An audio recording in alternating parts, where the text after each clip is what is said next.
হিসাবে আল্লাহ তাআলা কবুল করুন। চেয়ারম্যান সাহেবকে সুস্থ নেক হায়াত দান করুন। এই পর্যায়ে কুরআনুল কারীম থেকে অত্যন্ত গুরুত্বপূর্ণ তাকরীর পেশ করবেন হযরত মাওলানা মুফতি রুহুল আমিন কাসেমী সাহেব। হযরত মাওলানা মুফতি রুহুল আমিন কাসেমী সাহেব, খতিব আল মক্কা জামে মসজিদ, ব্যাটারিঘাট, কামরাঙ্গীচর, ঢাকা। হযরতের গুরুত্বপূর্ণ তাকরীর পেশ করার জন্য সবিনয় অনুরোধ করছি।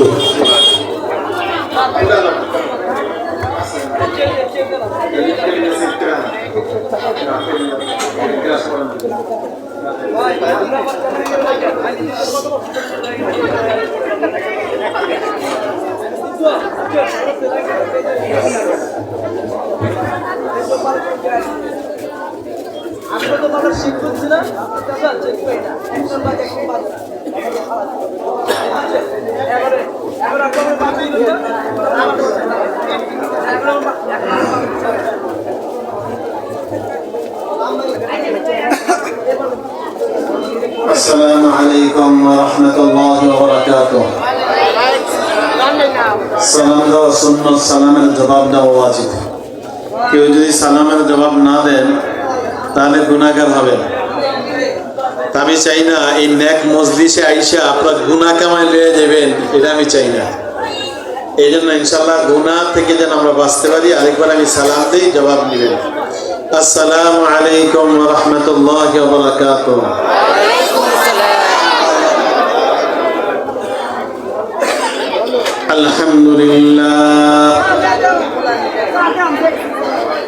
الحمد لله نحمده ونستعينه ونستغفره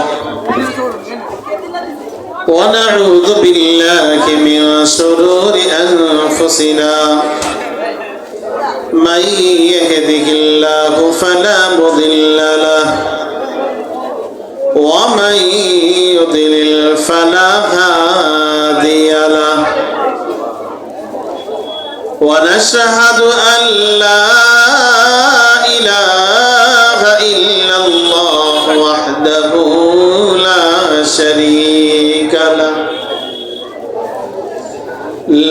شريك له ولا نظير له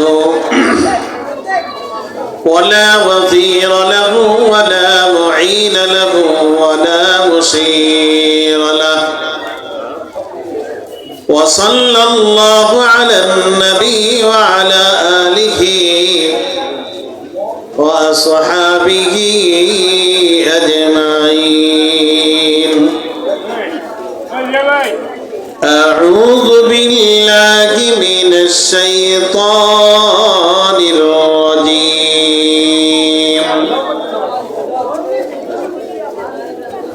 بسم الله الرحمن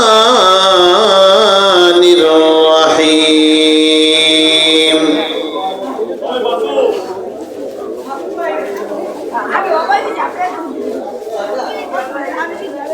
إلا من أتى الله بقلب سليم وأزلفت الجنة للمتقين. وقال الله تعالى ولو أن أهل القرى آمنوا واتقوا لفتحنا عليهم بركات من السماء والأرض ولكن كذبوا فأخذناهم بما كانوا يكسبون. وقال الله تعالى يا أيها الذين آمنوا صلوا عليه وسلموا تسليما. সকলে দুরূদ শরীফ পড়ি। আল্লাহুম্মা সাল্লি আলা সাইয়্যিদিনা ونبينا وشفينا وحبيبنا ومولانا محمد صلى الله عليه وعلى آله وصحبه وبارك وسلم. اللهم صل على سيدنا ونبينا وشفينا وحبيبنا ومولانا محمد صلى الله عليه وعلى آله وأصحابه وبارك وسلم. সকলের মোহাম্মদের সঙ্গে জিকির করি লা ইলাহা ইল্লাল্লাহ, লা ইলাহা ইল্লাল্লাহ, লা ইলাহা ইল্লাল্লাহ। আরো জোরে লা ইলাহা ইল্লাল্লাহ, লা ইলাহা ইল্লাল্লাহ, লা ইলাহা ইল্লাল্লাহ, লা ইলাহা ইল্লাল্লাহ মুহাম্মাদুর রাসূলুল্লাহ সাল্লাল্লাহু আলাইহি ওয়াসাল্লাম। সকলে জোরে সরে বলি আলহামদুলিল্লাহ।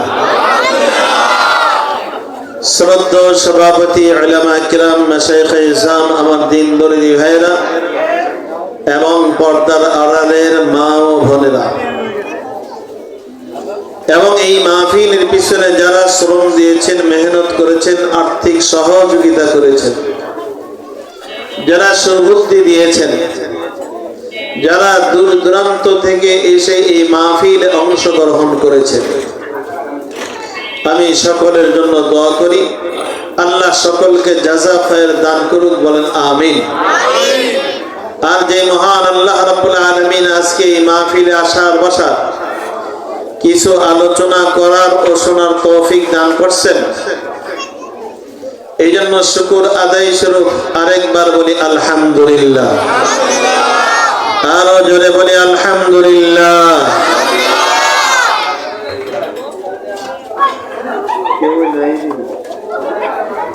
কয়টা পর্যন্ত আমার একটা টাইম দিতে পারেন? টাইমটা দেই না, আমাকে বলেন, ঠিক আছে? টাইমটা থাকলে সুবিধা হয়, ঠিক না? দেখা যায় অর্ধেক আলোচনা পরে পাবলিকের মন খারাপ, আমারও মন খারাপ। যাই হোক, আলহামদুলিল্লাহ। আমার প্রিয় ভাইরা, মাহফিল হওয়াতে কি আপনারা খুশি না বেজার? আসলে খুশি আছেন তো? মনে মনে না খুশি থাকলে কি আর কইছি? আমার প্রিয় ভাইরা, জিজ্ঞেস করলাম এই জন্য, আপনি বলার সাথে সাথে ফেরেশতারা সাক্ষী হয়ে যাবে, আল্লাহ তাআলার কাছে রিপোর্ট পেশ করবে, আল্লাহ তোমার বান্দা মুখ খুলে এই কথা বলছে যে মাহফিলের পক্ষে এবং খুশি আছে। আমরা চাই না যে ফেরেশতারা আমাদের আমলনামায় নেক লেখক, চাই কি চাই না? এই জন্য মৌখিক ভাবে আপনাদেরকে জিজ্ঞাসা করলাম, আমরা খুশি না বেজার? আরো জোরে বলেন। এই জন্য আল্লাহু আকবার বলবেন হাত উঠায়া। জীবনের যত আওয়াজ আছে মাওলার পক্ষে এই কণ্ঠটাকে সাইরা দিয়া বলবেন আল্লাহু আকবার। আরো জোরে বলেন আল্লাহু আকবার। আল্লাহ আপনাদের আওয়াজকে, আমলকে কবুল করুক, বলেন আমিন। ইবাদত করলে, মহান আল্লাহর হুকুম মানলে লস হয় না লাভ হয়? কি লস না লাভ? এটা তো মুখে কইলেন লাভ, আসলে কিন্তু দেখতে দেখা যায় লস হয়েছে। কারণ আমরা এখানে কেউ ব্যবসায়ী আছি, কেউ চাকরিজীবী আছি, বিভিন্ন পেশায় নিয়োজিত আছি। বলেন তো দেখি, কেউ যারা দোকানদারি করতেছি, ব্যবসা করতেছি, আজান দেওয়ার সাথে সাথে ব্যবসা বন্ধ করি? কি আজান দেওয়ার সাথে সাথে ব্যবসা বন্ধ করি? চাকরি থেকে মহাজনকে এই শর্ত দেই যে মালিক আপনার এখানে আমি চাকরি করব ঠিকই, কিন্তু আমাকে 4 ওয়াক্ত নামাজ, যেহেতু যদি 9টায় ডিউটি হয় বাকি থাকে 4 ওয়াক্ত, 4 ওয়াক্তের ব্যাপারে কেউ যদি সন্ধ্যা পর্যন্ত ডিউটি করে থাকে 3 ওয়াক্ত, এই 3 ওয়াক্তের জন্য শর্ত দেই মালিক 3 ওয়াক্ত টাইম টু টাইম আমার নামাজ পড়তে দিতে হবে, এমন শর্ত কোন মালিককে আমরা দেই? আওয়াজটা কই মাইতেছে, যা সত্য কইবেন তো মিয়া, কি দেই আমরা? দেই না, দেই না। কিন্তু আমরা সব কাজে বলি যে হ্যাঁ খুশি, কোরআনের পক্ষে আসি, হাদিসের পক্ষে আসি, আমলের পক্ষে আসি। এর শর্ত না দেওয়ার একমাত্র কারণ হলো এখনো পর্যন্ত আল্লাহ তাআলার কানুনের উপরে আমাদের গুরুত্ব হয় নাই। কি কথা ঠিক কিনা? গুরুত্ব হয় নাই। গুরুত্ব যদি হইতো তাহলে এই শর্ত দিত, গুরুত্ব নাই বিদায় এই শর্ত দেওয়া হয় না। আপনি ভাববেন যে আমি এই শর্ত দিলে হয়তো মালিক আমাকে রাখবে না, কিন্তু আপনি এইটাও তো ভাবতে পারেন যে আমি এই শর্ত দিলে মালিক আমার প্রতি খুশি হইতে পারে। কারণ বর্তমান জামানায় যেই হারে চোর এবং বাটপার বাইরে হয়েছে, মালিকরা চায় একজন নামাজি ব্যক্তি, দিনদার ব্যক্তি, আমানতদাতা। কি কথা ঠিক কিনা?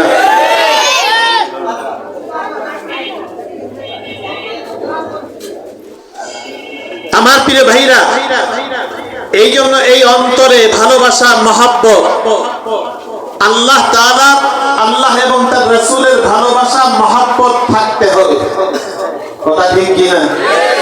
থাকবো কেমনে? সব মহব্বত তো ডাইলা দিয়েছেন ফেসবুকে, সব মহব্বত ডাইলা দিয়েছেন ইউটিউবে, সব মহব্বত ডাইলা দিয়েছেন অবৈধ প্রেম ভালোবাসা। কি কথা ঠিক কিনা? আসল করে আপনি তো ঠিক কেমনে বলি? আরে ভাই, সত্য যেটা বলেন, হেদায়েতের মালিক কে? আর যারা বলেন হেদায়েতের মালিক কে?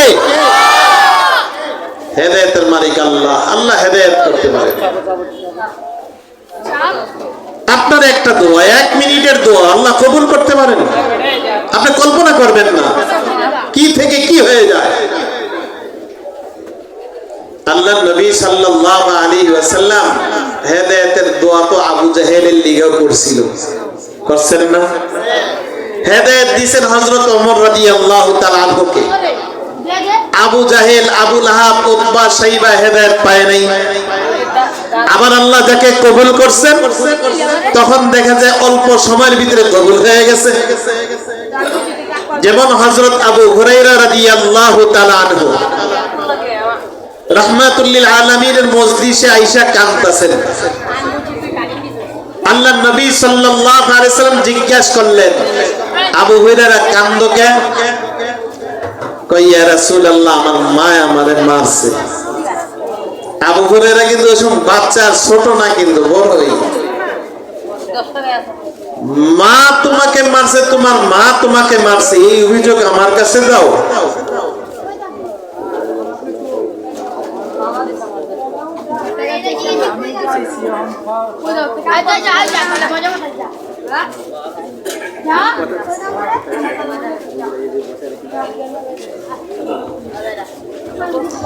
হযরত আবু হুরায়রা রাদিয়াল্লাহু তাআলা আনহু বলেন, ইয়া রাসূলুল্লাহ, ইয়া হাবিবাল্লাহ, আমি মায়ের ব্যাপারে অভিযোগ দেই না, বরং না আমাকে মারছে কেন? ইয়া রাসূলুল্লাহ, আমি তো মুসলমান হইছি, আপনাকে ভালোবাসি, আপনাকে মহব্বত করি। মা এখনো মুসলমান হয় নাই, কাফের। আমি আপনার কাছে আসি কেন? এই জন্য মা মারছে। আপনাকে ভালোবাসি কেন? এই জন্য মা আমাকে মারছে। আপনার দরবারে আমি বৈশা থাকি কেন? এই জন্য মা আমাকে মারছে। প্রথমে একটা জিনিস জেনে রাখবেন, মা যদি বদ্দিনও হয় তবু মায়ের ইজ্জত, মায়ের সম্মান ঠিক রাখতে হবে। যুবকরা, কথা ঠিক কিনা? মা যত কিছুই হোক, বড়দিন হোক, তবে দ্বীনের খেলাফ যদি কোনো অর্ডার দেয় সেই অর্ডার আপনি মানতে পারবেন না। যেমন এক্সাম্পল, কোন সন্তান তাবলীগে গেল, চরমনায় গেল, দাঁড়িয়ে রাখলো, মা কইল কি রে তোর এখন তোর বিয়া শাদী করাই নাই, তুই দাঁড়িয়ে রাখা পুরা সাজ্জা গেছস গা, বউ তো পাইতাম না। অনেক বদ্দিন মা বলে কি বলে না, বউ পাইব না। আচ্ছা, দাড়িওয়ালারা মনে হয় বউ পায় না নাকি? কথা কয় না, আর আমি ডবল পাই, আপনাকে পায় শুধু। আমার প্রিয় ভাইরা, দাড়ি নবীর সুন্নত, উলামা কেরাম এটার ফতোয়া দিয়েছেন ওয়াজিব। এক মুঠ্ঠি দাড়ি রাখা ওয়াজিব, এটা রাখতে হবে, না হয় কবিরা গুনাহ। এটা এমন কবিরা গুনাহ, উঠতে বইতে খাইতে নামাজ পড়তে রুকু দিতে সেজদা করতে হজের মৌসুমে যেখানেই যান যত ইবাদত করেন সব জায়গায় গুনাহটা থাকবে যেই পর্যন্ত দাড়ি না রাখবেন।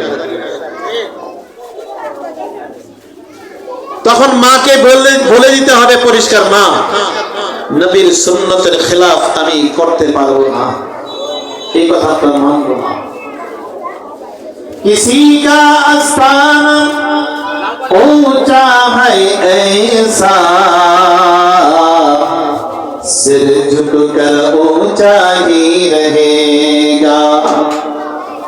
किसी का आस्थाना ऊंचा है ऐसा, सिर झुककर ऊंचा ही रहेगा।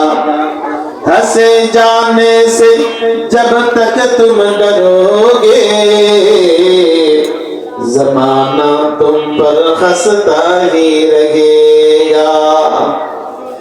মাওলার দরবারে যদি তুমি সিজদায় পড়ে যাও, মাথাটা যদি আমার মাওলার দরবারে ঝুঁকায় দাও, সম্মান দেওয়ার মালিককে আরো জোরে বলো কে? আমার আল্লাহ রাব্বুল আলামিন সম্মান দিয়া দেন।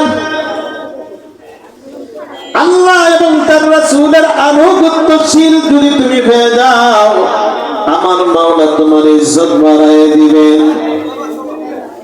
ও দুনিয়ার মানুষ, তুমি যদি নামাজ পড়ো, তুমি যদি দাড়ি রাখো, মনে করবা ও মুখে উপহাস করতেছে, ঠাট্টা বিদ্রোহ করতেছে।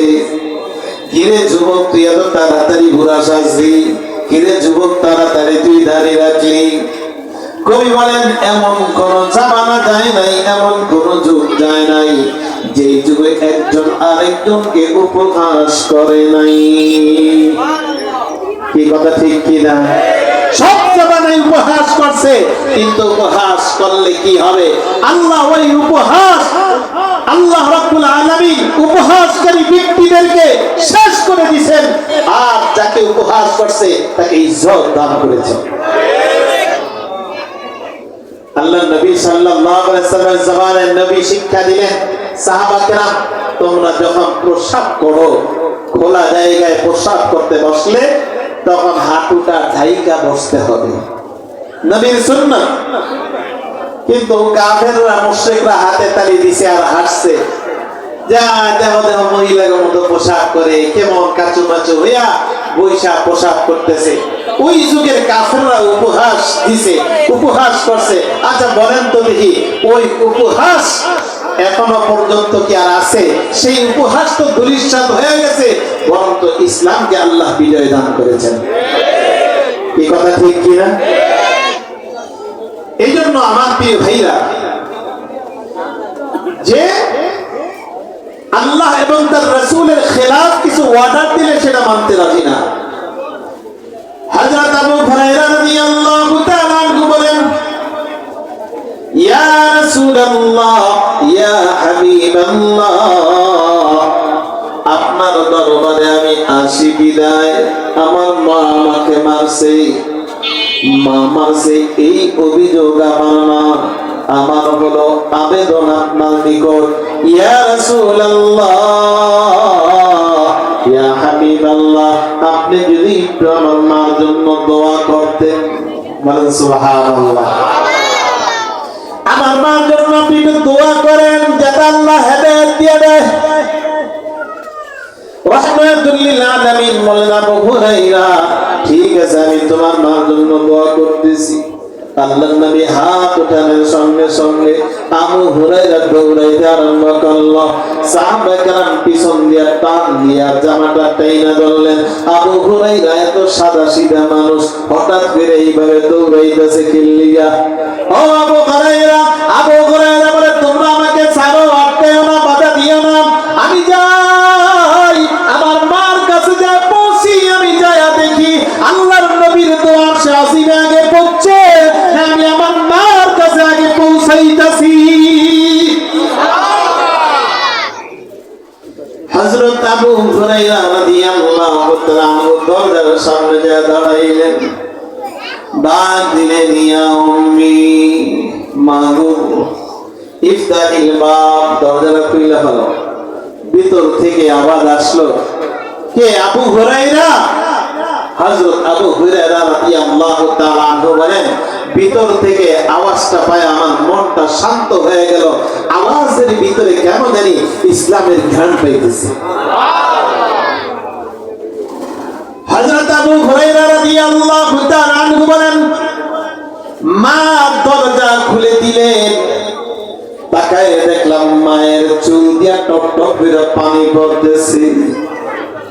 মা আমাকে ডাক দিয়ে বলে, আবু হুরায়রা রে, তোকে মারছি বলে আমার খারাপ লাগতেছিল, এই জন্য আমি গোসল করে রেডি হয়ে গেছি, তুই আমাকে কালেমা পড়ায়া দে। সুবহানাল্লাহ, আস্তে কোন। হযরত আবু হুরায়রা রাদিয়াল্লাহু তাআলা বলেন যে কখন মানুষের মৃত্যু আসে বলা যায় না, আগে আমি আমার মায়ের কালেমা পড়াইলাম। এরপরে আল্লাহর নবী সাল্লাল্লাহু আলাইহি ওয়াসাল্লামের দরবারে নিয়ে গেলাম, দেখি রাহমাতুল লিল আলামিন হাত তুলে আছেন। রাহমাতুল লিল আলামিনকে সালাম দিলাম। আল্লাহর নবী সাল্লাল্লাহু আলাইহি ওয়াসাল্লাম সালামের জবাব নিয়া আবু হুরায়রা রাদিয়াল্লাহু তাআলা আনহুকে বলে, আবু হুরায়রা, তোর মাকে কালেমা পড়াইয়া দাও। নতুন করে কালেমা পড়াই দিলেন, লা ইলাহা ইল্লাল্লাহু মুহাম্মাদুর রাসূলুল্লাহ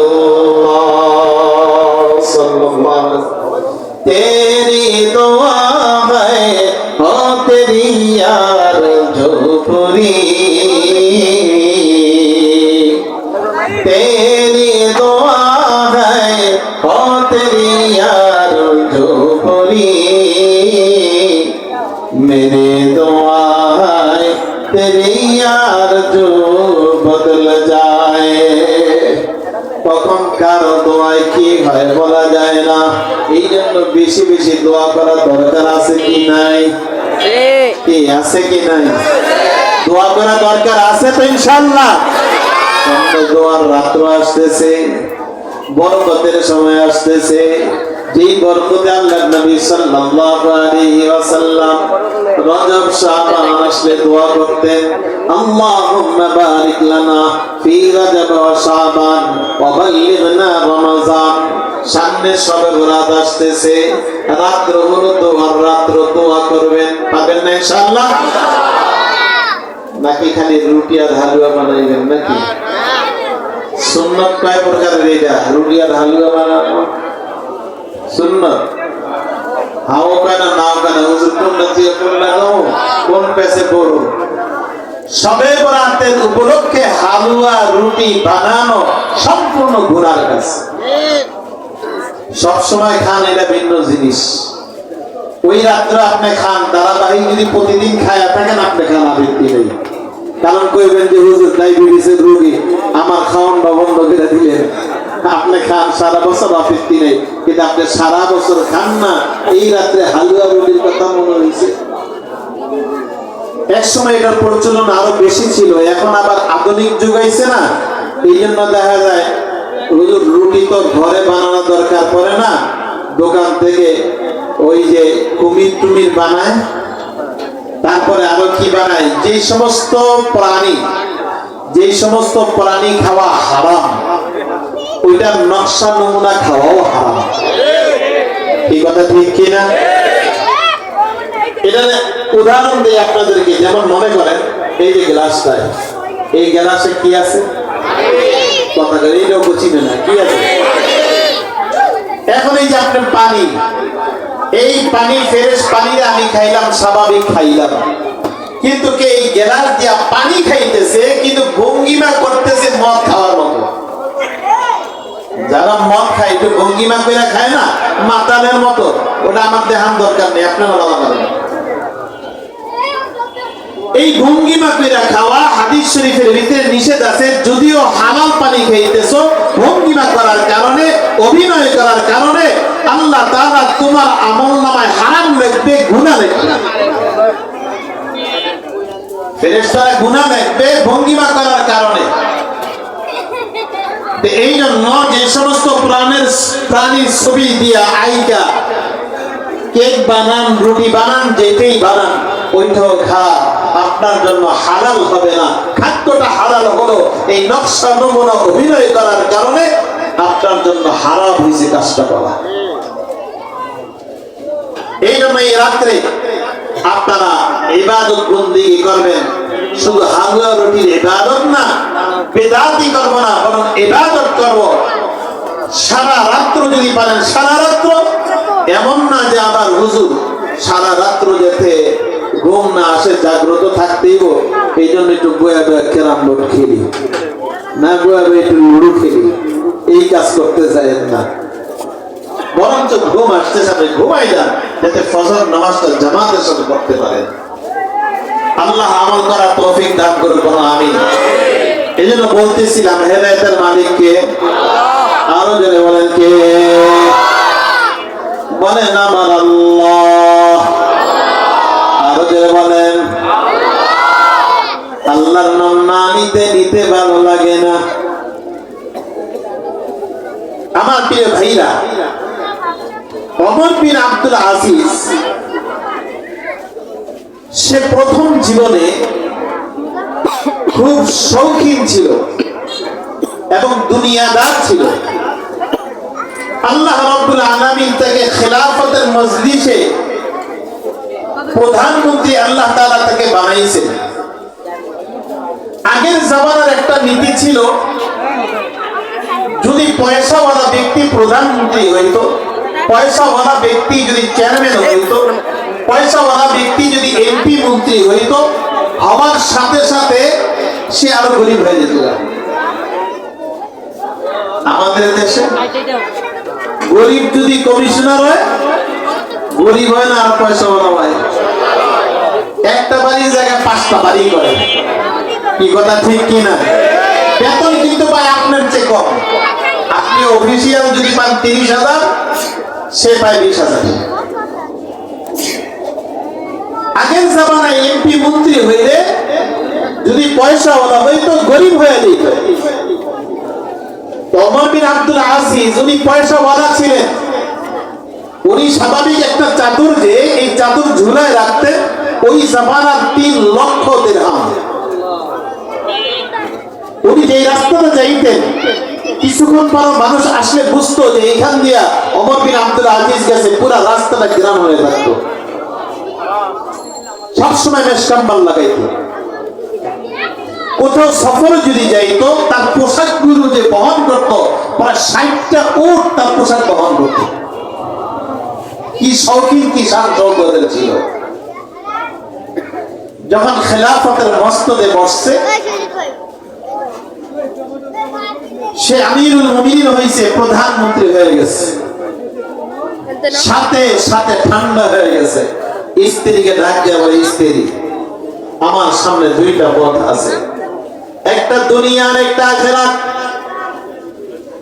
যদি আখিরাত কামাইতে যাও, আমার কোন সম্পদ তুমি দেখতে পাইবা না, কষ্ট করতে হবে। আর যদি তুমি দুনিয়া চাও, তাহলে আমার কোনো আপত্তি নাই, তুমি চলেও যাইতে পারো। বলেন সুবহানাল্লাহ। স্ত্রীও ছিল নেককার। ডাক দিয়ে বলে, স্বামী, তুমি যদি গরিব হালাতে যদি গোটা জিন্দেগি কাটাও, আপত্তি নাই, আমি দিনটাকে আঁকড়ায় ধরবো, কোনো আপত্তি নাই। বলেন সুবহানাল্লাহ। ওমর বিন আব্দুল আজিজ রাহমাতুল্লাহি আলাইহি ওনার হালাত পরবর্তীতে এমন হইল, একজন ব্যবসায়ী আসছে একটা চাদর বিক্রি করার জন্য। ওমর বিন আব্দুল আজিজ চাদরটা দেখা কয় দাম কত? কয় মাত্র 8 দিরহাম। ওমর বিন আব্দুল আজিজ বলে এত দাম? ব্যবসায়ী কয় আপনি এর আগে বাদশা হওয়ার আগে আমার কাছ থেকে আপনি চাদর কিনছিলেন 800 দিরহাম দিয়া, এরপরে বলছেন বেশি সুবিধা হয় নাই, আর এখন মাত্র 8 দিরহাম দিয়ে আপনি কিনবেন, এত আপনি হিমশিম খায় দিতেছেন। ওমর বিন আব্দুল আজিজ বলেন আগে তো আমার সম্পদ দিয়ে চলতাম, এখন সরকারি সম্পদ আমার জন্য আগের মতো সঞ্চয় করা যাবে না, বরং আমার জন্য হারাম হবে।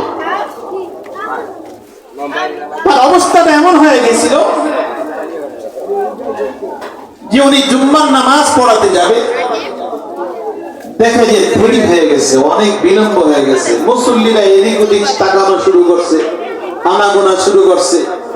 দীর্ঘক্ষণ পরে আসছে, জুম্মা পড়াইছেন, কেউ জিজ্ঞেস করলে কিছু জবাব দেন নাই। কয়েকজন তার বাড়িতে গেছে, তার স্ত্রীকে আড়াল থেকে জিজ্ঞেস করলো ব্যাপারটা কি, বাদশা জাহাপনার এত বিলম্ব হওয়ার কারণটা কি? মুসল্লিরা হয়রান পেরেশান হয়ে গেছে। স্ত্রী জবাব দেয় তোমাদের বাদশার জামা হলো মাত্র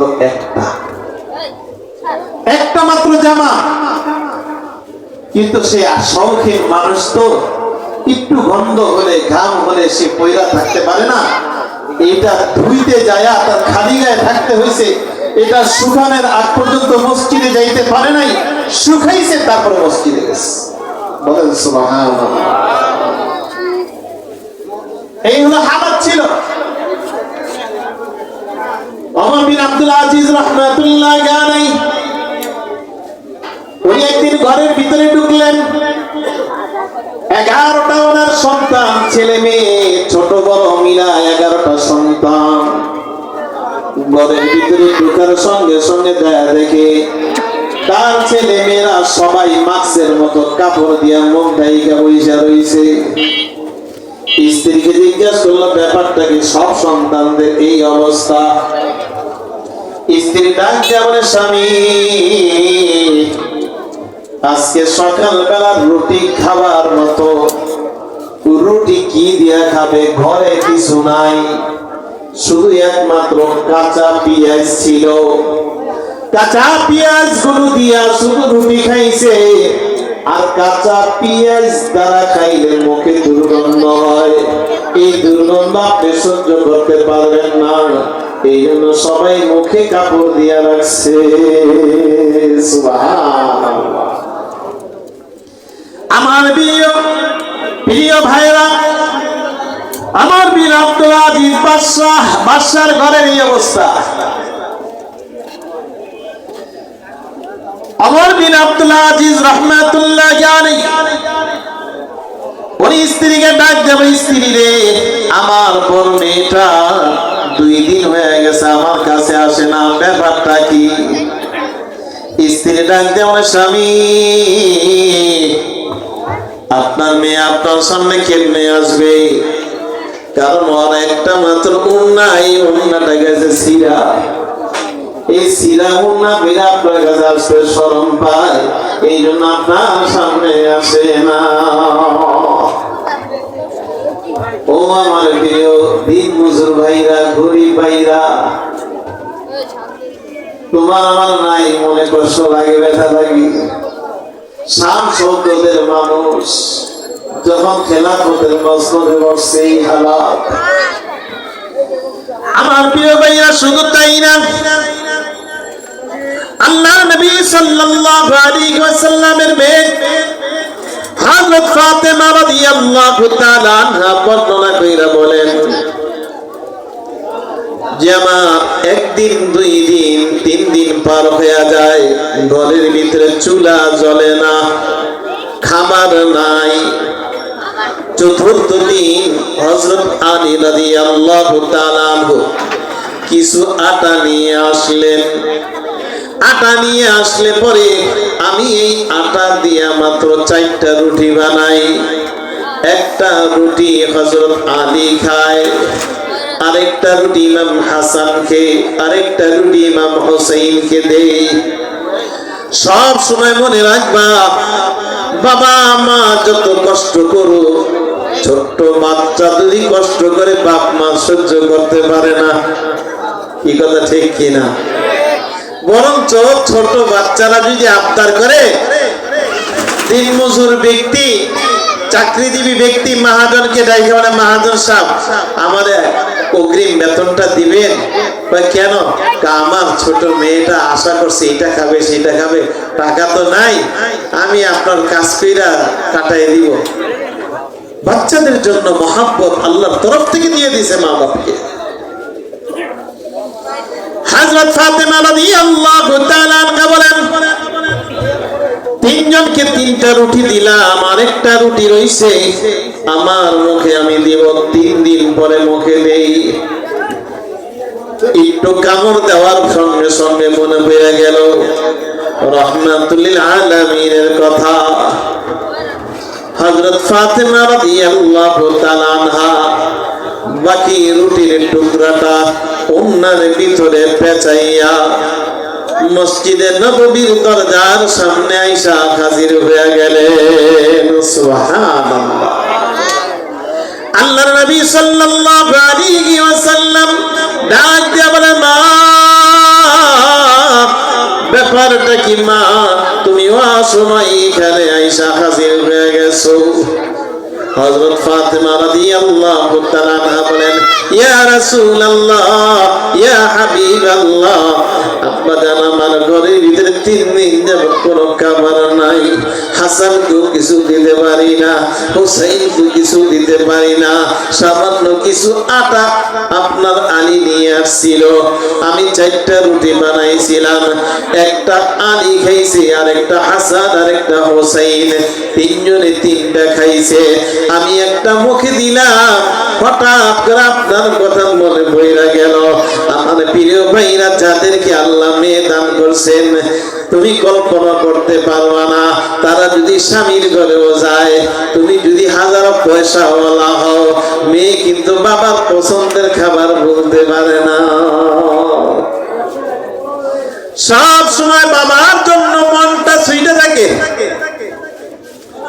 হযরত ফাতেমা বলেন, ইয়া রাসূলুল্লাহ, আপনার জন্য আমি সেই সামান্য রুটি আপনার জন্য নিয়ে আসছি।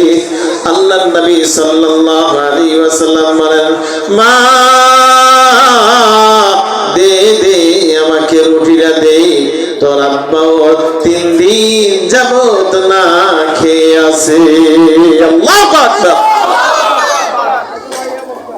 ও গরিব মুসলমান, যারা দিনমজুর গরিব মানুষ, খবরদার খবরদার, বিরক্ত মনে কইরো না।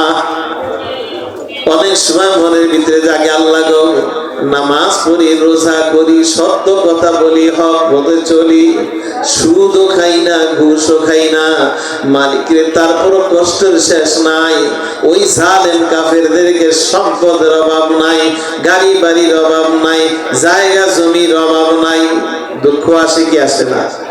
হাকিম আত্তার সাহেব রাহমাতুল্লাহ আলাইহি এই জন্য বলেন, দুশ্মনों को ऐसे अबूल दिया, दोस्तों को अपना दर्द दिल दिया, दुश्मनों को ऐसे अबूल दिया, दोस्तों को अपना दर्द दिल दिया, उनको साहिल पर भी तुग़यानी मिली, मुझको तूफानों में भी साहिल दिया।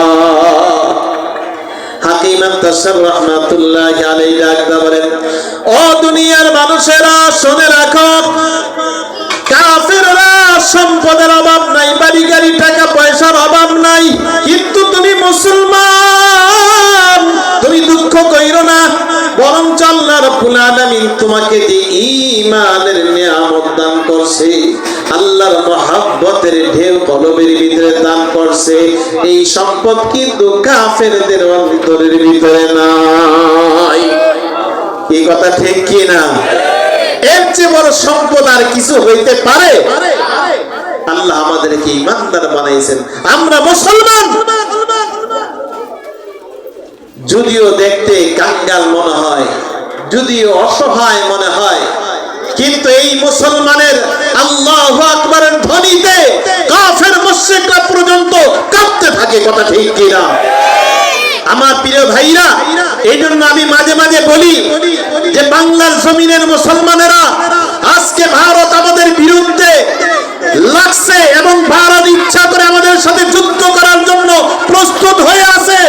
আমি বলবো বাংলার জমিনের ইমানদাররা যতদিন বেঁচে আছে, বাংলার জমিনের নামাজিরা যতদিন বেঁচে আছে, তোমার মতো হাজার ভারত বাংলার জমিনের আল্লাহু আকবারের তরিতে ভারত খণ্ড বিখণ্ড হয়ে যাবে ইনশাআল্লাহ।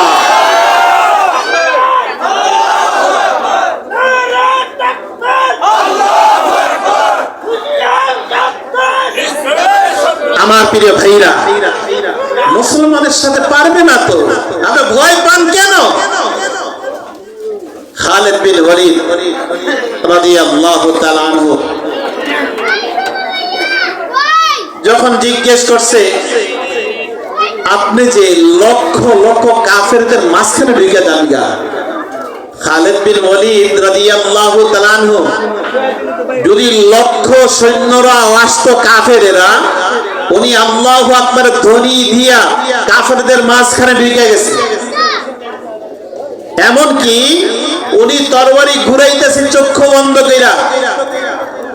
হযরত খালিদ বিন ওয়ালিদ রাদিয়াল্লাহু তাআলা আনহু বলেন যে এক সময় দেখলাম যে আওয়াজও আমার কইমে আসছে, আগেও বাড়তে পারি না, ব্যাপারটা কি, মানুষ টানুষ নাই নাকি?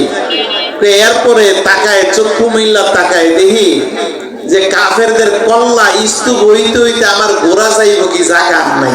বলেন আল্লাহু আকবার। এই আল্লাহু আকবারে ভারত বিজয় করতে পারবেন আপনারা? মরা আল্লাহু আকবার, এটা মুড়ির ভর্তার আল্লাহু আকবার হয় নাই মিয়া। মেম্বারি নির্বাচন করলে এর চেয়ে জোরে হয় আওয়াজ। জোরে বলেন আল্লাহু আকবার। এই যে সামনে যারা আছে এরা যেহেতু শুরুতে বয়ান শুনতেছে, স্পৃহাটা বাড়ছে, এদের পিছনেরটা পারে নাই। একটু আপনারাও দেখাই দেন, বলেন আল্লাহু আকবার। দুই হাত তুলে বলেন আল্লাহু আকবার। আল্লাহ কবুল করুক, বলেন আমিন। খালিদ বিন ওয়ালিদ রাদিয়াল্লাহু তাআলা আনহুকে জিজ্ঞেস করলেন, আচ্ছা আপনার কি ভয় লাগে না? কয় কেন ভয় লাগবে? কেন ভয় লাগবে? কয় কেন ভয় লাগবে মানে লক্ষাধিক কাফেরদের সামনে আপনি একা যান মিয়া? কয় না, একটা জিনিস আমার চিন্তা চেতনা আছে। কয় কি চিন্তা?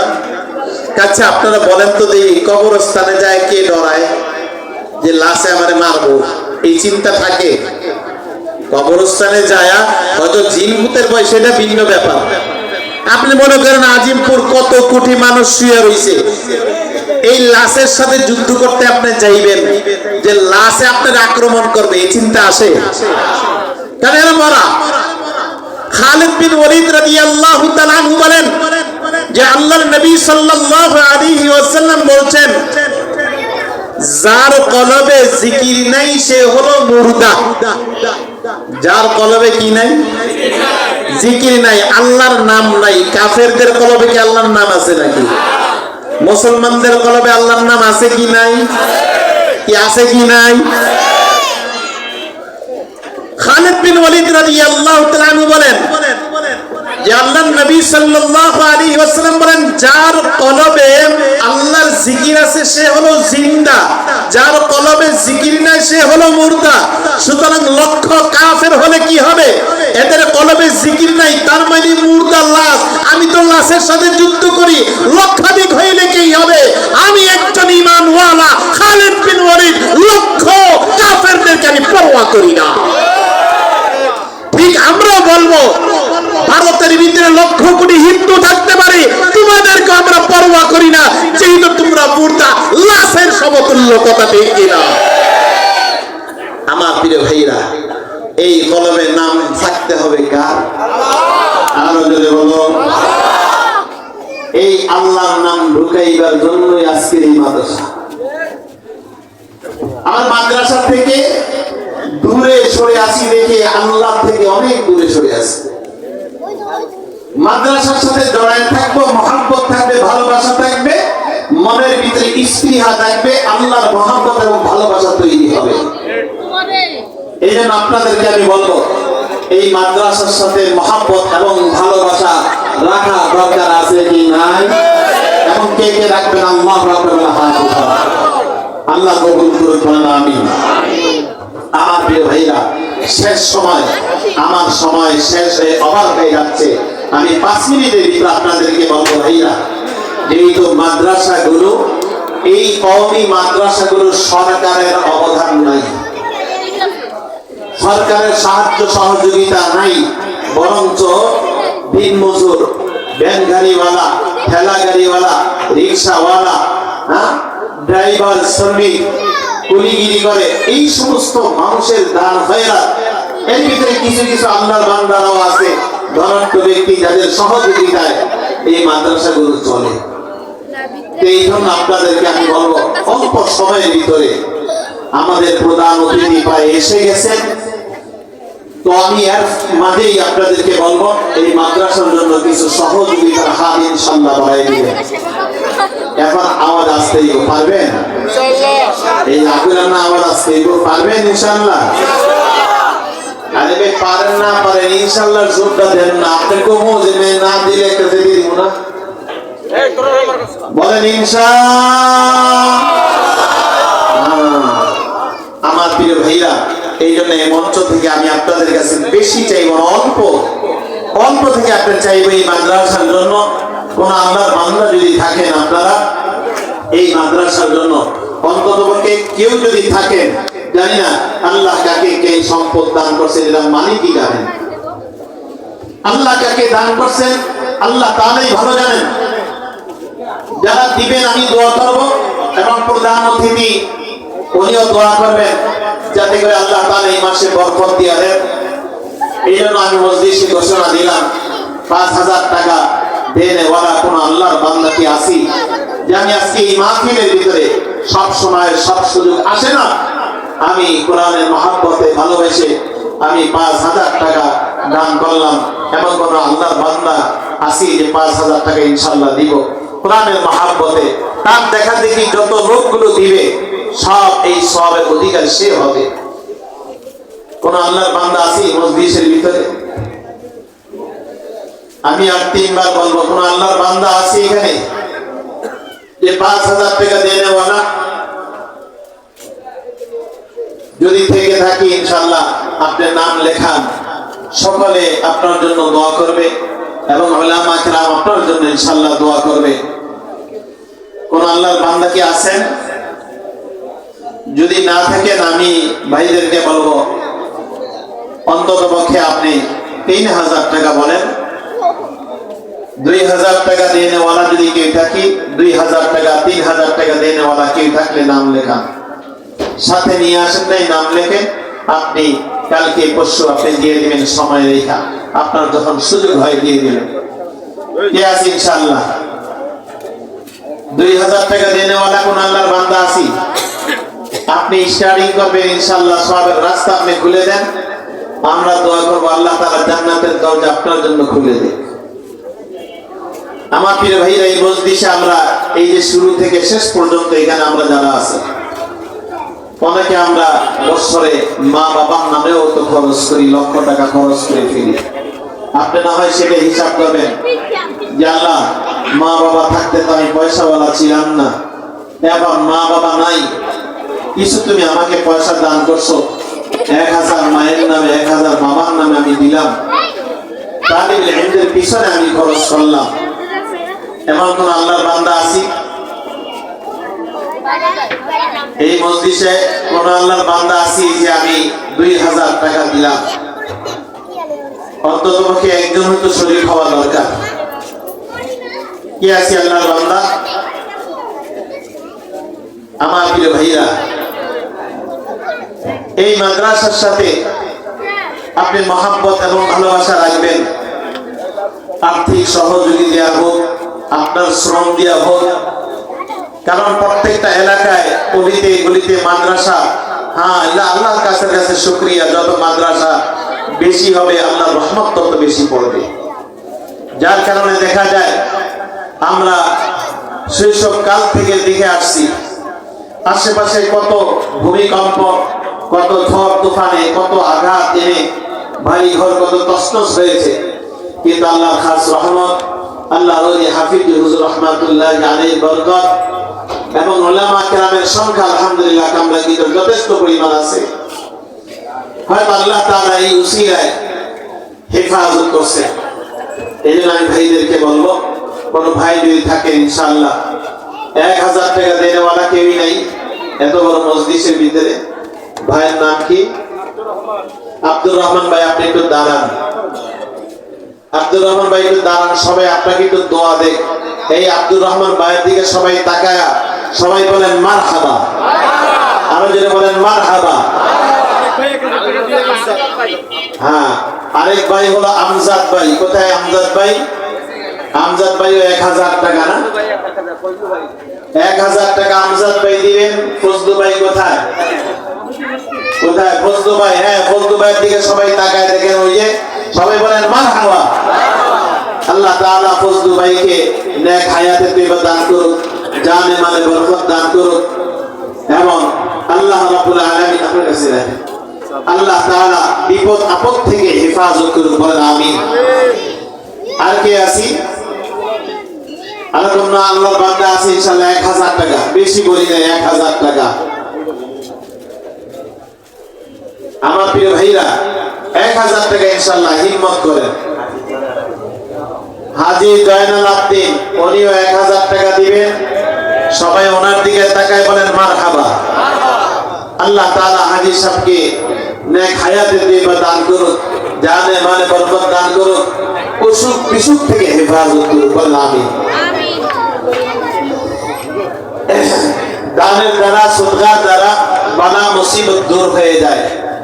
আপনি নিয়ত করবেন যে আল্লাহ তাআলা বড় বড় অসুখ বিসুখ থেকে যেন হেফাজত করে রাখে। আর কোন আল্লাহর বান্দা আছে ইনশাআল্লাহ 1000 টাকা, 1000 টাকা দেনেওয়ালা আর কোন আল্লাহর বান্দা আছে ভাই?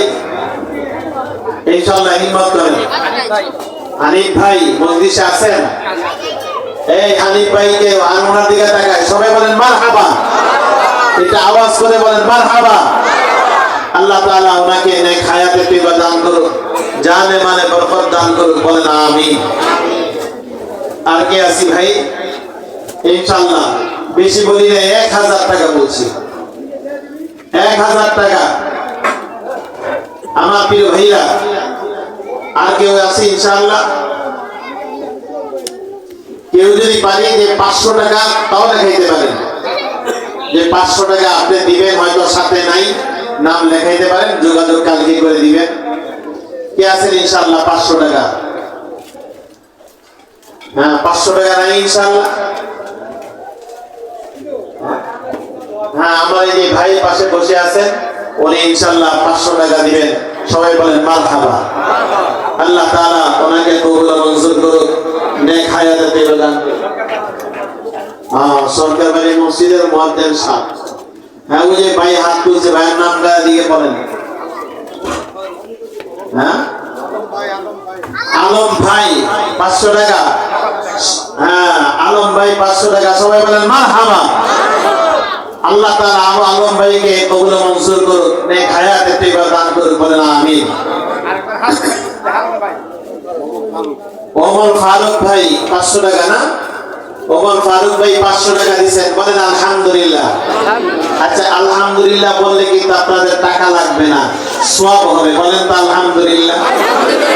আরো জোরে বলেন যে টাকা দিলাম না কিন্তু অন্ততপক্ষে আলহামদুলিল্লাহ কইয়া একটু ধামা চাপা দিয়া ঠেক দেন না, বলেন আলহামদুলিল্লাহ। আর কে আছি? এই আবুল কাসেম 500 টাকা দিয়েছেন।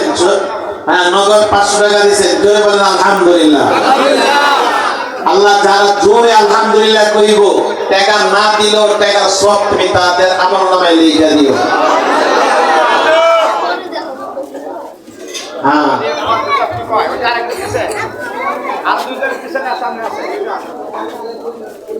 আমার প্রিয় ভাইরা মোহাম্মদ জুনায়েদ 500 টাকা দিছে, আলহামদুলিল্লাহ জোরে বলেন তো। আপনারা জোরে বললে বরকত হয় তো মিয়া, এই জন্যই তো বিদেশি জোরে কইতে। হ্যাঁ, কোনো বাচ্চা যদি পাঠান বাচ্চাদের অভ্যাস করাবেন আপনারা।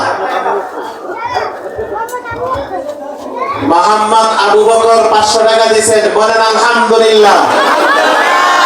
আল্লাহ তাআলা আবু বকরকে আবু বকর সিদ্দিক রাদিয়াল্লাহু তাআলা আনহুর সঙ্গে জান্নাত নসিব যেন হয়, সকলে বলেন আমিন। আর কি আছে ইনশাআল্লাহ? হ্যাঁ, জামালউদ্দিন ভাইও 500 টাকা দিয়েছেন, সবাই বলেন আলহামদুলিল্লাহ। আল্লাহ কবুল মঞ্জুর করুক, নেক হায়াতের দিবে দান করুক, বলেন আমিন। আর কি আছে ইনশাআল্লাহ? আমার প্রিয় ভাইরা দেখেন, সব সময় নেক কাজে শরীক হবেন। এখন বর্তমানে দেখেন একটা মোবাইলে আপনি 1 মাসের নেট ভরতে গেল 500 টাকা জায়গা। হ্যাঁ, সাকিল ভাই 500 টাকা, যদি বলেন আলহামদুলিল্লাহ। আরেক ভাই 500 টাকা দিয়েছেন, নামটা ভুলে গেছেন, আশা আজিমে লেখা হয়ে গেছে, বলেন আলহামদুলিল্লাহ। আল্লাহ তাআলা ভাইকে কবুল করুক, নেক হায়াতে তৈবা দান করুক। আল্লাহ তাআলা দেখতেছে, ভিডিও হইতেছে, আল্লাহ তাআলা কিয়ামতের দিন পেশ করবেন কোন আল্লাহর বান্দা দিবেন। আমার প্রিয় ভাইরা, হ্যাঁ, আর কি আছে ইনশাআল্লাহ? আরেক ভাই ইনশাআল্লাহ 200 টাকা দিবেন, বলি আলহামদুলিল্লাহ। আল্লাহ তাআলা ওনাকে কবুল মঞ্জুর করুক, যতটুকু পারছেন ইনশাআল্লাহ দিবেন। আমার প্রিয় ভাইরা, আর কি আছে ইনশাআল্লাহ? 500 টাকা দিয়ে নেওয়ালা আর কি আছে? ওই যে আরেক ভাই দিতেছেন। আমার প্রিয় ভাইরা দেখেন, আম্মা জান আয়েশা রাদিয়াল্লাহু তাআলা আনহা উম্মুল মুমিনিন, আমাদের মা আম্মা জান আয়েশা রাদিয়াল্লাহু তাআলা আনহা একদিন, আগের জামানায় তো আপনার পয়সার সাইজে ছিল, যে টাকা কাগজের টাকা ছিল না, তো কতগুলো মুদ্রা নিয়ে খুব ভালো করে ধুইতেছেন। নুরুল হক ভাই 1000 টাকা, আব্দুল গফুর ভাই 1000 টাকা, সবাই বলেন আলহামদুলিল্লাহ। আরো জোরে বলেন আলহামদুলিল্লাহ। আল্লাহ তুমি তাদেরকে কবুল মঞ্জুর করো, বলেন আমিন। আম্মা জান আয়েশা রাদিয়াল্লাহু তাআলা আনহার টাকাগুলো ধুইতেছেন। আচ্ছা, একটা টাকা যদি কেউ ধোয়, বাহ্যিক ভাবে মনে হয় কি যে জীবনে মনে হয় টাকা দেখে নেই, কি ধুইতেছে ডুইল্লা। হ্যাঁ, দেখেন হিকমতটা কি? আম্মা জান আয়েশা রাদিয়াল্লাহু তাআলা আনহার টাকা ধুইতেছেন, মুদ্রাগুলো ধুইতেছেন। শাকিল ভাই না, ওনার বাবা 200 টাকা দিয়েছে, বলে আলহামদুলিল্লাহ। তো আল্লাহর নবী সাল্লাল্লাহু আলাইহি ওয়াসাল্লাম দেখে জিজ্ঞাসা করে, আয়েশা ব্যাপারটা কি? এই মুদ্রাগুলো তুমি ধুইতেছো ভালো কইরা? আম্মা জান আয়েশা রাদিয়াল্লাহু তাআলা আনহা জবাব দেয়, যেই জবাবটা শুইনা আপনার জোরে যদি আল্লাহু আকবার না বলেন, অন্তত হক আদায় হবে না। আম্মা জান আয়েশা রাদিয়াল্লাহু তাআলা আনহা জবাব দেয়, ইয়া রাসূলুল্লাহ, ইয়া হাবিবাল্লাহ, আপনি বলছেন যে যে ব্যক্তি আল্লাহর রাস্তায় দান করে, এই দানটা ফকিরের হাতে, যেই খাতে দান করতেছে, যার হাতে দান করতেছে, যেই দিনের জন্য দান করতেছে বা দিনের জন্য চাইতেছে, ওই হাতে পৌঁছার আগে সর্বপ্রথম আল্লাহর কুদরতি হাতে ওই টাকাটা পড়ে। আম্মা জান আয়েশা রাদিয়াল্লাহু তাআলা আনহা যে জবাব দিতেছেন, বলতেছেন, ইয়া রাসূলুল্লাহ, ইয়া হাবিবাল্লাহ, আমি যে দান করব, আমি তো জানি আমার দানের টাকা আল্লাহর কুদরতি হাতে পড়বে, সুতরাং ময়লা টাকা আল্লাহর হাতে আমি কিভাবে দেই, এই জন্য ধুইতেছি। জোরে বলেন আল্লাহু আকবার। ও রিমঝিম হোটেল, উনি 500 টাকা দিয়েছেন, বলেন আলহামদুলিল্লাহ। এই মাদ্রাসার ছাত্র জোনায়েদ তার বাবাও 500 টাকা দিবেন। জোরে বলেন আলহামদুলিল্লাহ। আল্লাহ কবুল করুক, বলেন আমিন। নেক হায়াত তৈবা দান করুক, বলেন আমিন। আর কেউ আসি ভাই ইনশাআল্লাহ দেনেওয়ালা? আমার প্রিয় ভাইরা, যদি না থাকি দেখা যায় 500 টাকা সবার পক্ষে সম্ভব হয় না। নেক কাজের নিয়ত সকলের আছে, এই জন্য কেউ যেন বঞ্চিত না হয়। অন্তত পক্ষে নিজের ছেলে মেয়ে স্ত্রী পুত্র বাল বাচ্চা আল্লাহ যেন হেফাজত করে অসুখ বিসুখ থেকে, এই নিয়তে সকলে বিসমিল্লাহ বলে পকেটে হাত দেন। পকেটে হাত দেন, আমি জিকির করব। আর কিছু ভাই এখানে যান, এই মাদ্রাসার ছাত্র পাঠায় দেন কিছু। হ্যাঁ, ভাইদেরকে পাঠায় দেন, একটু জিকির করি লা ইলাহা ইল্লাল্লাহ।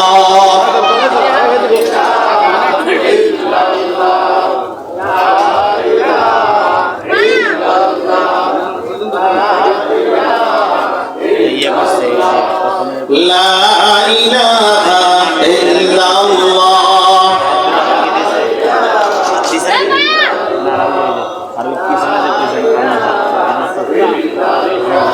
লা ইলাহা ইল্লাল্লাহ মুহাম্মাদুর রাসূলুল্লাহ সাল্লাল্লাহু আলাইহি ওয়াসাল্লাম। আমার প্রিয় ভাইরা, আপনাদেরকে আরেকটা দাওয়াত দিব, সেটা হলো আমাদের বাংলাদেশের ভিতরে সুপরিচিত হক্কানি পীর হলো চরমনার পীর। সেখানে মাহফিল সামনে ফেব্রুয়ারি মাসের 19, 20, 21 তারিখ, এবং এর জন্য আমাদের একটা লঞ্চও এই কামরাঙ্গীরচর ঠুডায় সুন্দরবন 9 একটা লঞ্চ আমরা রিজার্ভ করেছি। এখানে আমাদের লঞ্চ থাকবে। আমরা রওনা দিব 18 তারিখে। 18 তারিখে সন্ধ্যার পরে এই লঞ্চ এখানে থাকবে। আমরা 18 তারিখে রাত্রে রওনা দিব, সকালে যেন পৌঁছতে পারি। কে এক যুবক ভাই 500 টাকা দিচ্ছে। আল্লাহ যুবক ভাইকে কবুল করুন, কবুল মঞ্জুর করুন, বলেন আমিন। তো সেইখানে পেপার পত্রিকা আপনারা দেখেছেন প্রায় 30 থেকে 40 লক্ষ মানুষের সমাগম। 30-40 লক্ষ মানুষের সমাগম। সেখানে আপনাকে বলবো যে আজকে আমরা যুবকরা